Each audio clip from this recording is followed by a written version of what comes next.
Hey there, welcome to Healthy TV, episode number 66. I'm your host, Dr. John McPhee, and on today's show, we're talking about why you keep waking up in the middle of the night.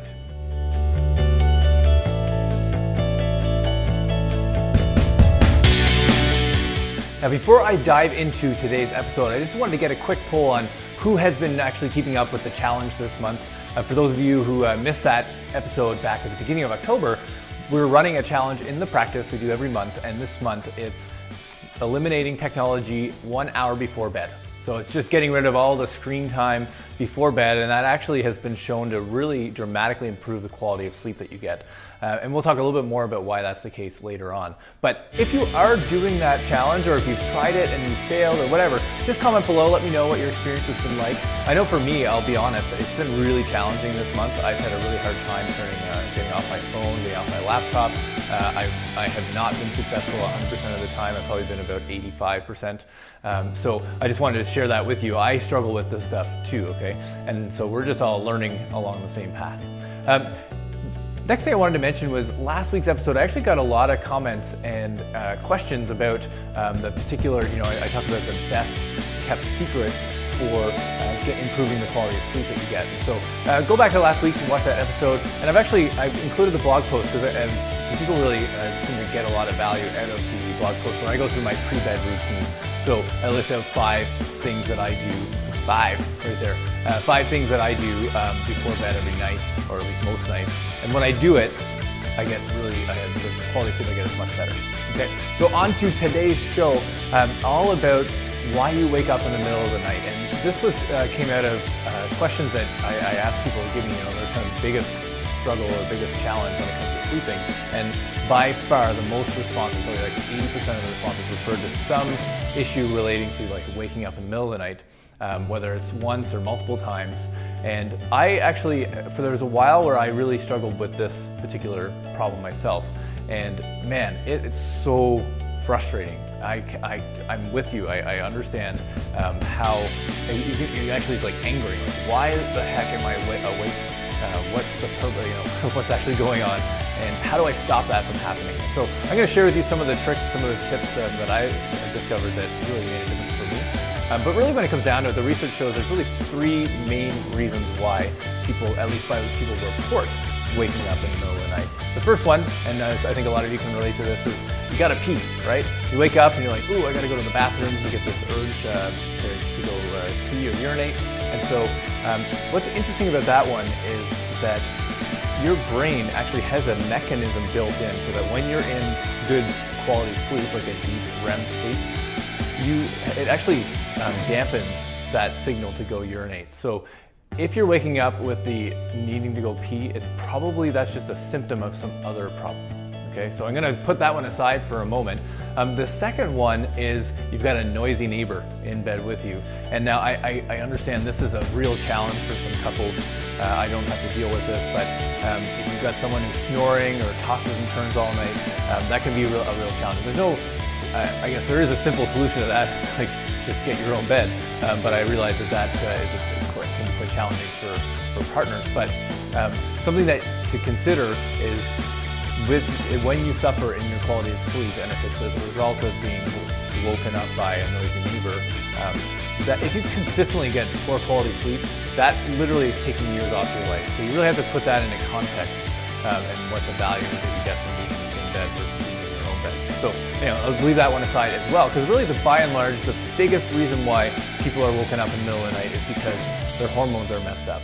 And the hormones, anytime I mention that word, I think people just kind of get a little bit, probably a little bit of fear, maybe a little bit of like overwhelm, because, and I can relate to that because our hormonal system is super complicated, and it's very complex, and they interrelate in ways that I'm certainly no expert on. So what I'm going to focus on today is some simple things that you can start to implement that can really have a dramatic impact on the hormones related to sleep, and particularly the hormones that are related to keeping you asleep throughout the night. So a nice, smooth, consistent sleep. Okay. Step 1 is actually to review the last 2 episodes, because there's some key habits there that I mentioned that are super important for just getting your sleep routine on track. And all of those habits are really what they're doing is they're setting up in your brain the right stimulus, the right kind of hormonal balance, which all comes between relationship between your brain and the nerve signals, and then the various glands that secrete the hormones. So go back, review those two, because I've shared a bunch of different things. Really, in terms of this episode, though, I wanted to go through 5 kind of new or different ones. So the first one is go to bed at the same time every night and wake up at the same time every morning. This is research has been shown like this is the biggest bang for your buck when it comes to getting your hormones, getting your sleep hormones on track. So the simple, actually in last week's blog post, I share a simple exercise to figure out when you need to go to bed, when you need to get up. So go back, just read that blog post, and you'll be able to do that exercise. Number 2 today is that I think the biggest, the second biggest thing, I'm just looking at my notes here, is to create a sleeping cave. So remember that we, for a long period of time in our evolution, we went to bed when the sun went down, and we got up when the sun came up. And so we want to actually create that sort of cave-like atmosphere in your bedroom. So that means really dark and cool. So those two things are kind of challenge people, but if you can get all natural light taken out and blackout blinds, that's going to be the best state in terms of the amount of light in the room. And then the second thing is to have a cool room. And now the cool room is actually quite cold. I sleep best when the room temperature is at about like 18 degrees. The research shows somewhere between like 17 and 19 degrees is what's going to give you the best results. Okay. The third thing is, now the last 3 actually relate to food, and there's no secret that the timing of when you eat has a real impact on the quality of sleep that you get. So keep it really simple. 3 hours before bed is when you want to be eating. So if you know that you're going to go to bed at 10 o'clock, you don't want to be eating any later than 7. And then at night, what you want to focus on is getting a higher carbohydrate, higher fat meal, lower protein. That seems to have the best impact on sleep, and particularly because it just helps with some of the hormone production. The other thing is the low protein, because if you eat too much protein, particularly later at night, that can actually limit the amount of melatonin that's released. So you want to, it doesn't mean that protein's bad for you. Protein is a super important requirement that you need to fulfill. So eat your higher protein meals earlier in the day. So lunch, I tend to have my big protein meal at lunch, and then at night I tend to carb load.